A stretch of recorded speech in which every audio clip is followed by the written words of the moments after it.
చూసి నమస్కారం చేస్తే చాలు. అది లోకంలో ఎక్కడ లేని విశేషం.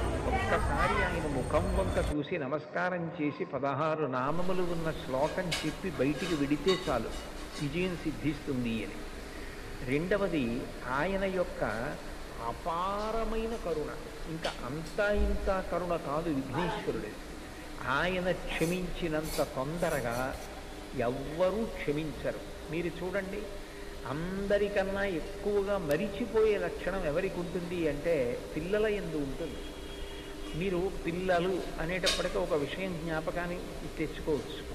పెద్దవాళ్ళు ఏదైనా తింటున్నారనుకోండి, ఎవరో పెద్దలు వచ్చారు ఇంటికి, ఇంట్లో భోజనమో ఫలహారమో చేస్తున్న పెద్ద ఆయన ఆ పళ్ళెం పట్టుకునో లేకపోతే చేతిలో ఏ ఉండ్రాయో కుడుమో పట్టుకుని తింటూ వీధిలోకి వెళ్ళి స్వాగతం పలకడం, ఆ పళ్ళెం లోపల పెట్టి తాను పెడతాడు.